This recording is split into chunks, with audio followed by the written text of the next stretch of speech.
قل هذه سبيلي أدعو إلى الله على بصيرة أنا ومن اتبعني وسبحان الله وما Bro, 1,300 views. 50,000 plus views, huh? What is it you don't understand, man? My god. Vacant for 6 years though. Boop. No message. God damn. 1971, Eastern India. It was here, at the Sanskrit College in Calcutta, that Eric von Daniken met with Professor Dilip Kanjilal to study the Vedic Sanskrit, an ancient language used in religious Hindu texts. Professor Dilip Kanjilal has gone through old Indian texts and made modern versions of it. Now it comes out in the old books. The so-called gods, they used flying machines to travel from heaven to earth.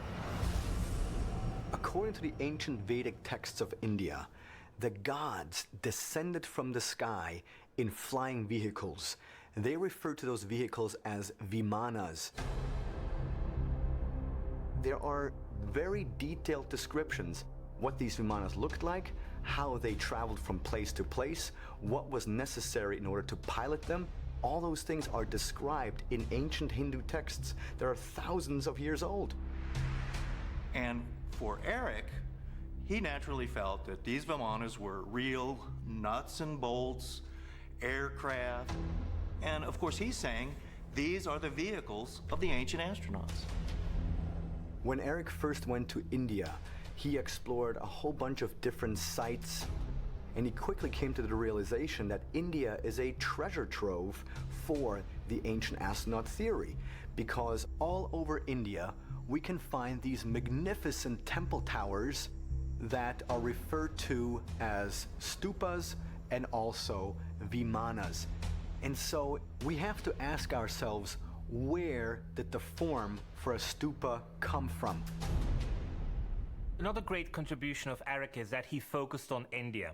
Very few people had really studied the ancient Indian civilization, even though it is thousands of years old. And what he saw there were structures which were alleged to have been replicas of vimanas. So many Hindu temples in the Far East, they are representations in their architecture, what was going up in the sky. So the upper part of a Hindu temple often is seen as a flying object, as a vimana.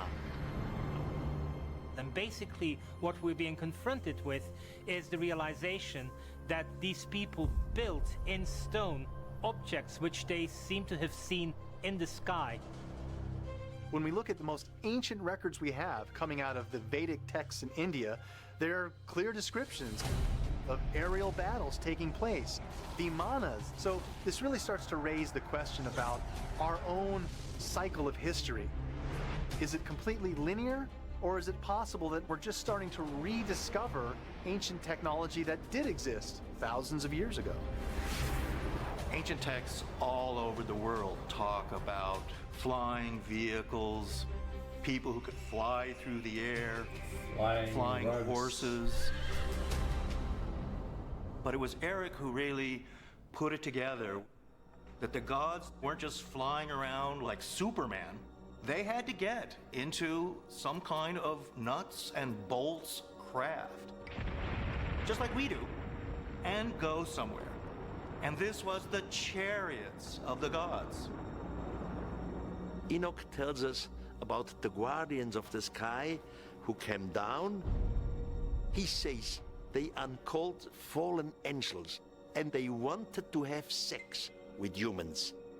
And the offspring of it were giants. So there were sexual contacts between extraterrestrials and the humans. What does this mean? Well, it's very simple. Eric von Daniken's interpretation was, we are nothing else but hybrids of an extraterrestrial race that jump-started our civilization thousands and thousands of years ago. So did they have sex with monkeys, or? Because otherwise the origin or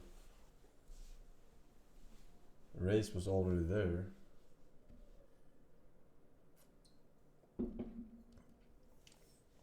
I'm not sure what jump starting means.